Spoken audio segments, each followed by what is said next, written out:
Thank you. Director Pucci, can you hear us now? Yes, I can hear you. Thanks.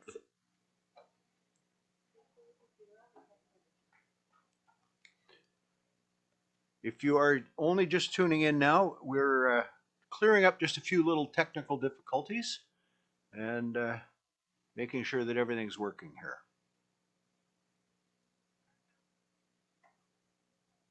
All right. No Dr. Buchan at this point in time. All right. Can you keep me apprised if he's trying to get in? All right. I will call the special regular meeting to order of April the 24th. There is an agenda there in front of you. Can I have a motion, please, to adopt the agenda? Councilors Cunningham and Nish. Any additions or deletions to the agenda? All in favor? Any opposed? It is carried.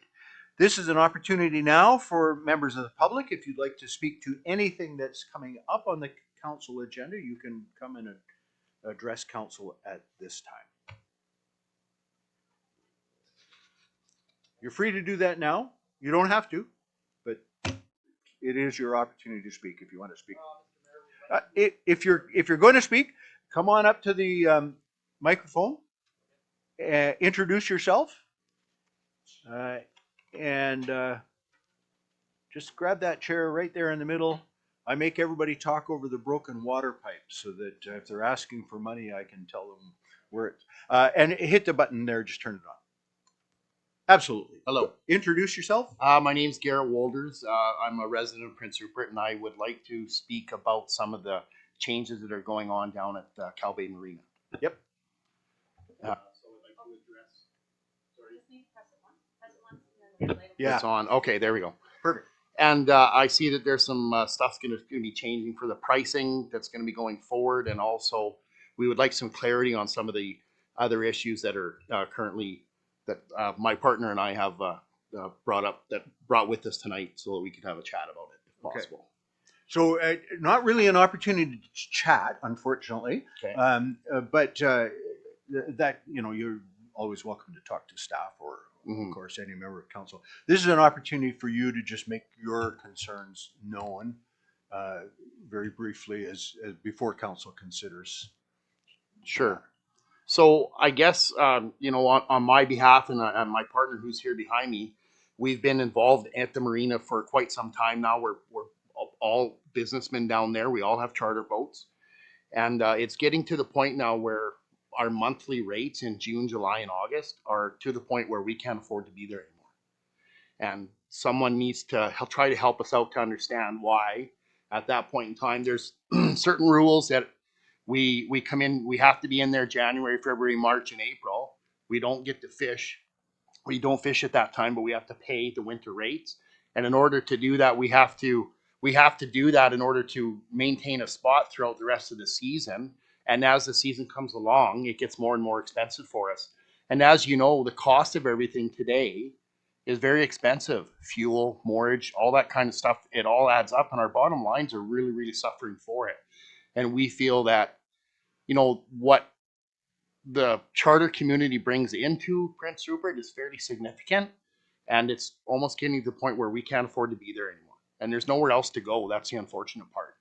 We could go down to Rushbrook, and we can bump up 4 boats wide and have people crawl over our boats and make a mess, break things, steal things. Or I could have the nice, secure spot that I have, but I have to pay an outrageous amount of money, in my opinion, for it.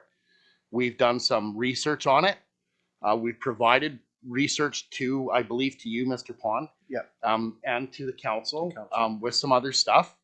And there's lots of information about the marinas throughout the coast of BC. And we're very expensive here. And we just want to know if there's something that city council and yourself can do to help us out so that we can continue to stay where we are. Okay. Because it's very expensive and it's really hard to make ends meet at times.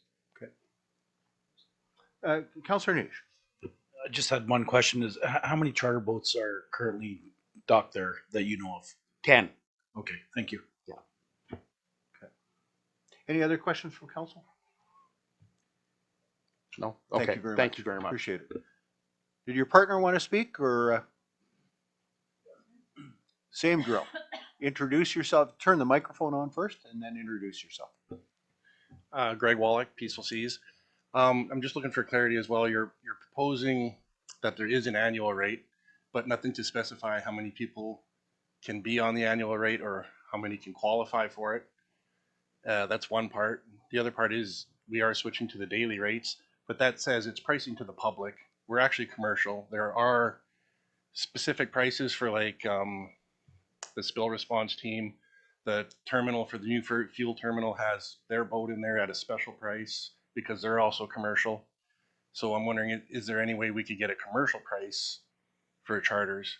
And yes, like it was 10 boats roughly, but you know, it's probably more than that in the summer, but there's only about 3 boats that would actually qualify for a monthly rate, where we fish from opening season of April 1st into the end of September.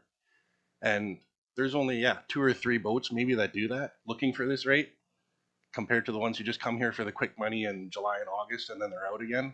But it's hard to operate in April. We're not fully booked in April, but we're trying to bring tourism to town and get some people in the hotels.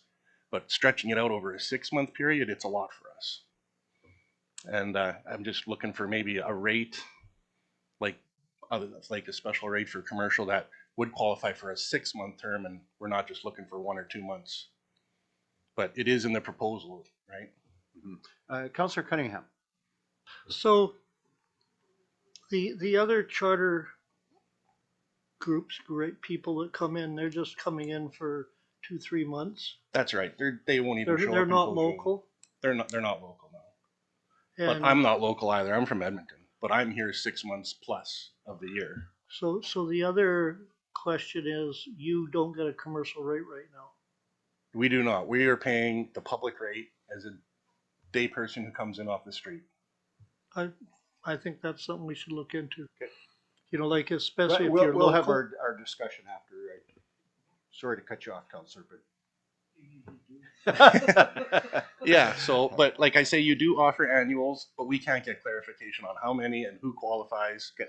And another part was you are proposing from January to say September for an annual rate, and then if you cancel in September, you'd be refunded the rest of the year. But we're told we can't do what's proposed for a January on. Like I was denied that this year when I said I'll book from January to September and pay for that, but I was told that is not an option, even though it's being proposed as an option. So my understanding is in the bylaw, if I Right. understand, staff will be able to correct me at the appropriate moment, but the bylaw, if adopted, would allow you to book a January through December, pay the full package. Mhm. I think your boats are in the 25-foot range, so I think that price would be about $5,500. Yeah, we pay for the full 40-foot slip, not our boat length, Oh, okay. Then I'm wrong. Thank you very much. That's which a good increases our correction. price a lot as But well. but regardless, and then you're right, in September or whenever you cancel, the bylaws would allow a refund. Right. But that was denied to us. Yeah. Councillor. You can cut me off again, but when you said you pay the full 40-foot slip rate, Right. It doesn't matter if I have a 10-foot boat or a 40-foot boat. We're paying for the full 40-foot slip. Yeah. Thank you. That's helpful. Okay. All right. Thank you very much. Appreciate your input. Appreciate your coming. Any other member of the public that would like to address council on any item that's on the agenda today? No one's coming forward. We'll move on. We've got reports. We've got a report from the Chief Financial Officer with regards to the 5-year financial plan bylaw, number 3554, with the recommendation that council consider replacing third reading from December the 9th, 2024, and then give third reading to the 2025 5-year financial plan bylaw, number 3554. We will deal with this as a bylaw, but with regards to the recommendation of the report, can I have a mover in a second? Or Councillor Adey and Councillor Forster. I see Dr. Buchan. Thank you, Dr. Buchan. I see you joined us. I must have had some difficulty signing in. All right, thank you. I don't want to just sort of gloss over this because I think it's substantial. And so, council, if you have questions, you certainly encourage you to raise them now. But I want to point out some things, because it's not often you get to talk about positive things when you're talking about budgets, right? And revisions to the budget. So to allow our staff to better plan and better use our resources more wisely, council does a budget back in October, November, and puts it to bed in December, and that's what has happened, right? And so we did first, second, third reading of that 5-year financial plan. But we don't have all the information we need, in that there's we need to have the tax roll assessments that aren't done until this time of year or a little bit earlier, and we need to make changes, right? And in that time from December till now, other things have changed. And so, we go through the financial plan and we update it. And sometimes that's not positive. I want to draw some attention to things in the report because I think they're positive. In the analysis in the report, in the first paragraph of the analysis, it says the positive news is there's no changes to the tax rate proposed or the utility fees implemented to proceed. The tax rate increase to fund the general operations remains at the projected December number, which is 4.9%. And then it goes on to speak about how the Northwest BC Regional Funding Agreement, which we more lovingly know as RBA, Resource Benefit Alliance, but this is the actual agreement. Years 2026 and 2027 monies are also being advanced to us, and that's allows staff to do some creative things. And there's just a whole bunch of good news as you read through this, that the RCMP station and the way that it's being completed has allowed the first payment to actually be a down payment rather than a debt payment. And so that's reduced the amount of debt, as I understand it. There's efficiencies gained by now being able to do the water treatment transmission project all as one thing, the overland portion, and do it all as one. So there's some savings there. We don't have to do temporary borrowing on a sewer outfall project that the federal government is making us do. And so there's some savings there. Cancellation of the carbon tax, interest rate reduction impacts on the RCMP debenture payments, and some non-market changes have all enabled staff to increase the paving and sidewalk budget from 400,000 or by 400,000, as I understand, bringing it up to a total of $1.5 million. So doing more with the same increase. Any questions or comments? Councillor Adey. Thank you. A couple of questions. First of all, the timing. We're doing first, second, and third readings tonight, and then, if I read it correctly, looking at doing the fourth reading next Monday. So my question about that is, that's pretty quick, especially if you're inviting public responses and what have you. It's pretty quick for an old guy like me to actually think it through as well. So I'm wondering whether the reason we've done it that way is that gives us some breathing room in case there's any procedural hiccups or things that we need to do that can be done then in early May and still stay within the deadline that the government has for us. I think you've answered your own questions. Dr. Buck. Your Worship, I'll defer that question to Director Bauman. Director Bauman. Yes, actually, in part, that is part of it. This actually isn't an unusual timing for this third reading. This is fairly standard at this time of the year. And historically, we have actually done the 5-year financial plan and adopted it along with the tax rate bylaw at the end of April as well. For the most part, on the off chance that there's anything that needs to be changed so that we can meet the deadline. The other reason that it's also important this year is with the potential postal strike that's coming up, in order to make sure that the tax rate bylaw is adopted in time to be able to mail out the tax notices to people so we can ensure that they get them, albeit we don't need to ensure that they get them. We just want to be able to do our part and provide the information to the owners. If I carry on, Sure. thank you.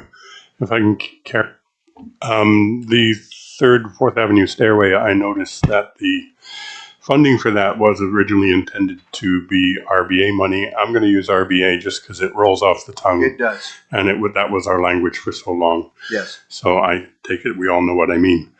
And has switched that to the, I think it's the local government climate action funding, which is great. I think that's great. I guess my question about that is, I understand the connection. It's improving a pedestrian walkway, which falls within, lowering emissions, people walking. I understand the connection to that fund.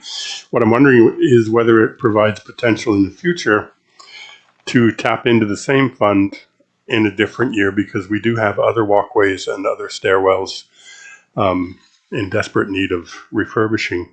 So I guess I'm wondering whether that is a one-off or whether it may provide a future opportunity as well. Dr. Buchan, do you just want me to go directly to Director Bombin on these?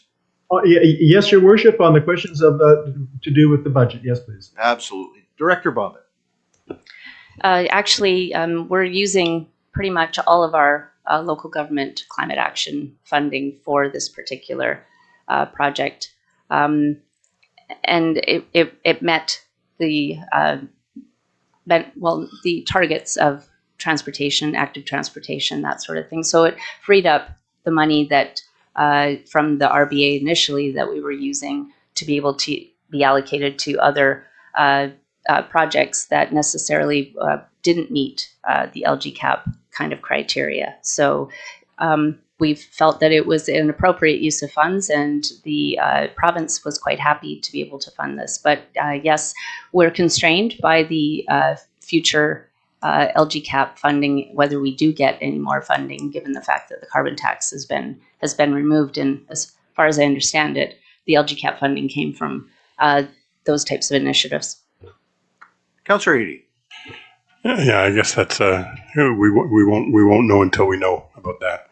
And my last question is around the paving. Is the paving that's going to be associated with the big project taken out of the $1.5 million paving, or is that is that part of the big project funding, so that the 1.5 million paving and sidewalks is for other places? I think it's separate, but let's confirm that. Director Bombin. That would be correct. It is separate. This is our regular annual paving. It is not a part of the big project. There we go. Any other questions or comments from council? Dr. Buchan, did you have any comment? No, Your Worship. Thank you. All right. All in favor? Any opposed? Carried. Report from the Chief Financial Officer with regards to the City of Prince Rupert 2025 property tax bylaw number 3661, with a recommendation that council proceed with consideration of the City of Prince Rupert 2025 property tax bylaw number 3661. Can I have a motion to that effect, please? Councillor Eadie, Councillor Forrester. Any discussion? All in favor? Any opposed? It is carried. And we have a report from the Director of Transportation and Economic Development with regards to the Cow Bay Marina fees and regulations amendment bylaw number 3662, with a recommendation that council proceed with consideration of the Cow Bay Marina fees and regulations amendment bylaw number 3662. Can I have a motion to that effect? I sense that there may be a desire to make amendments once we get to the bylaw, or ask a different direction, but a mover and a seconder. Councillor Niche, is that a seconder, Councillor Cunningham? Yeah. Councillor Cunningham? All right, discussion. Well, I think we should take a look at this, considering the concerns we had from some local sports fishermen and that. And, if they're not deemed as a commercial entity, when I think they are, then and not entitled to commercial rates or other breaks, and I think it's something we should have staff look at before we pass this. All right, so I'll look for any other comments from council, and then we'll sort of craft the motion. Councillor Niche? Yeah, I mean, I would like to have a little bit better of an idea of how full this is, and like, I don't think we should be displacing charter fishermen at a high cost for those slips to sit potentially empty. I mean, I understand that when we built this, it was for the intention of itinerant traffic traveling through. So, it wasn't really designed in the first place for the charter fishermen, but I think we also want to keep it as full as we can. So I would like to know kind of numbers as to how full it is, and if why aren't these, because the fellow did make a comment that they weren't given the option this year, even though it's being contemplated in the bylaw. So I would like some questions answered for sure. Okay, there may be an opportunity to have some of those questions answered, but I see, Council, I'm just going to go to Dr. Buchan real quick. Your Worship, I appreciate the questions that Council has raised, and as well as the members of the public.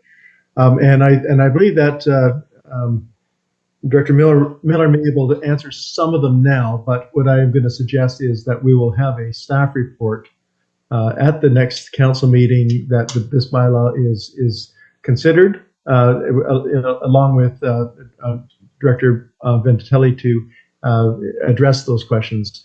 So if there's any other questions that the council wants addressed, please articulate them now, and we'll make sure that they're not answered tonight, that they will be in the staff report. Okay, I've got a speaker's order. I've got councillors. I'm actually just going to work my way down the row. I've got councillors Forrester, Randawa, and 80. And then back to Councillor Cunningham. Thanks. So in the letter that council received from the fishermen, they also had asked about the number of annual passes and all of those things. So I think those questions, the questions that were posed in those letters, would sum up my questions. Yeah, that's great. Thank you. Councillor Randawa. Thank you, Mr. Mayor. Yeah, in that report we can get like comparison with other marinas, right? So our rates and some other competitive rates. That would be nice. Councillor 80. Just a procedural question, and then an observation that I think there's maybe a step that could be taken. Procedurally, this is on the agenda for tonight, alongside a couple of things that have a timeline that I asked about earlier. I'm not sure that this one has the same timeline, but I'd like that clarified before I offer my next comment. Dr. Buchan, are we paying a price for delaying adopting this bylaw? Your Worship, I did get the sense of some urgency from staff, but I will defer to Director Miller. Director Miller. Thank you, Mr. Mayor. There is no expiry of the current bylaw. The only thing extending the readings of this bylaw would do is we would need to look at communication with the vessel owners at this point. But there's no critical requirement for us to have this done tonight. It could be extended into May. Thank you. Your Worship? Yes, Dr. Buchan. I think part of the urgency is people wanting to make bookings for the summer, and they probably, if there's going to be a change in the rates, they should know sooner than later. Right. Councillor 80. So I understand the need to be transparent and fair. I take the point. What I got from the letter,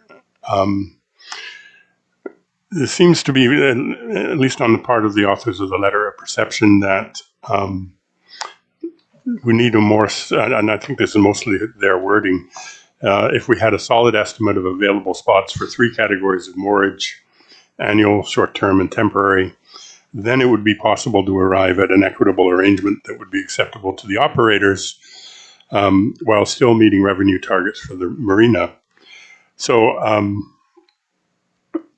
I wonder whether there, we've just heard that there may need to be consultation with the operators anyway. I'm just wondering whether there's a place for a conversation like that where it can be looked at in terms of what their challenges are and how we might solve those within the framework of maintaining revenue targets.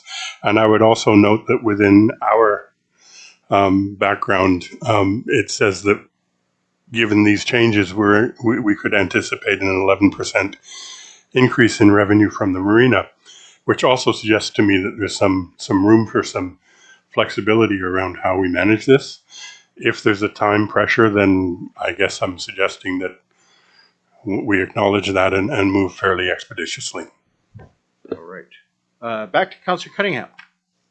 I'd like to suggest we table this to the next meeting and let staff look at this. I think we should also look at the fact that if there's only 3 local operators and we can, taking up a 40-foot slip with a 25-foot boat, maybe we could find some common ground to charge just by the foot, or these are people that are already paying local taxes and that, so maybe we can find some common ground where we can give them a bit of a break, whether it's a commercial rate or whatever it is.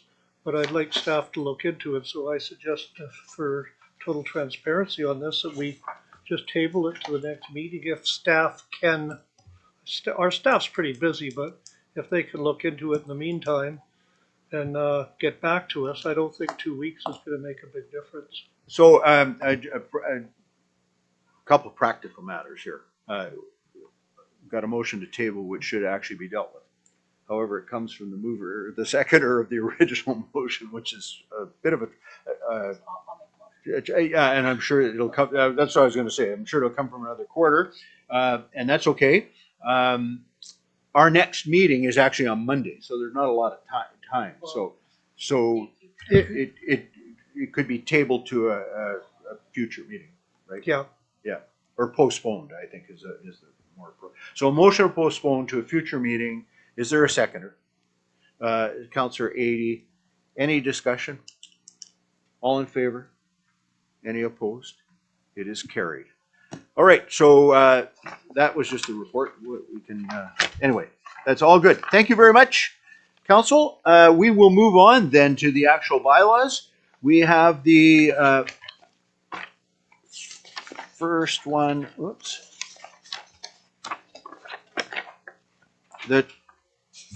Why am I missing, sorry, as I'm going through this, I'm looking for the 5-year financial plan. Right?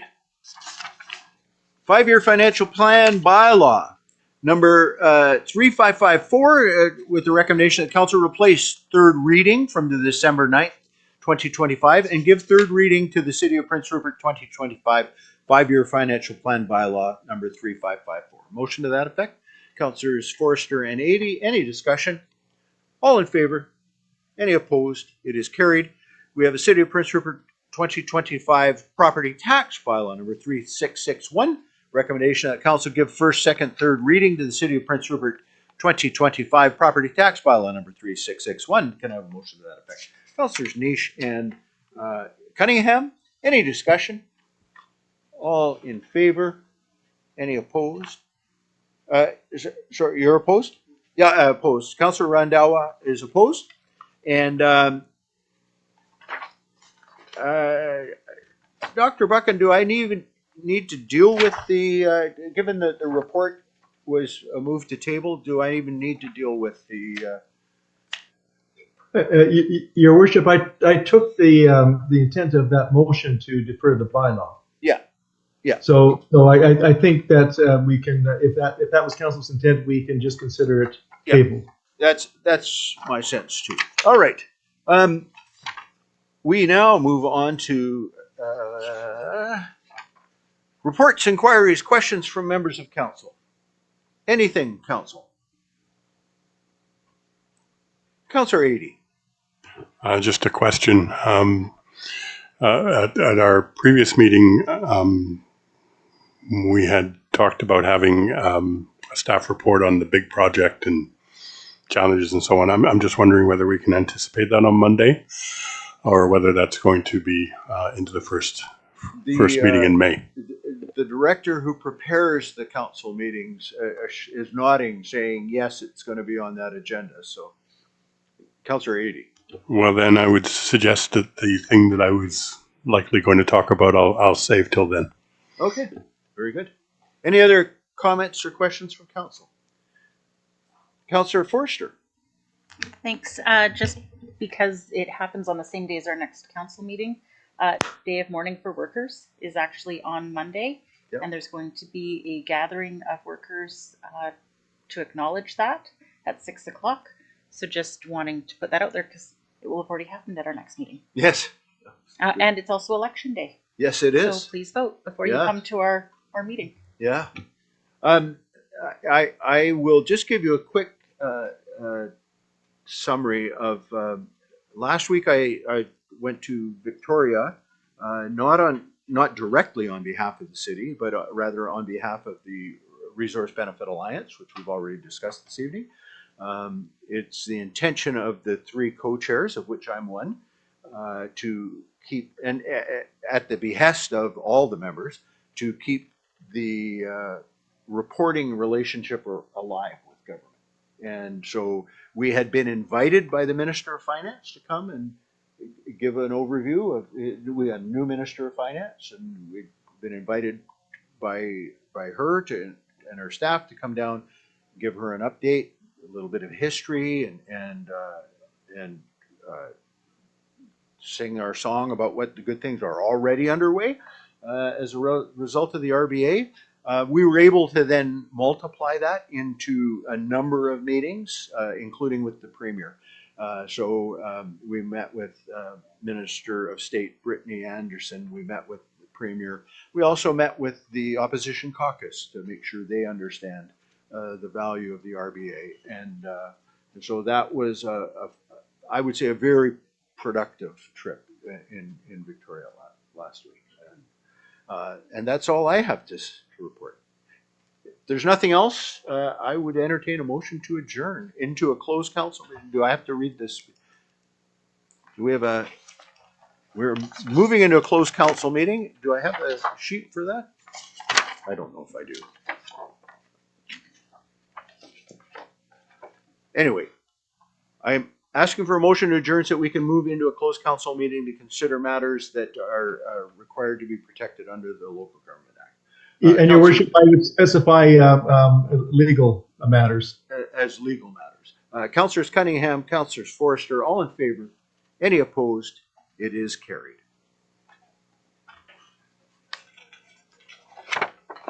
Meeting adjourned.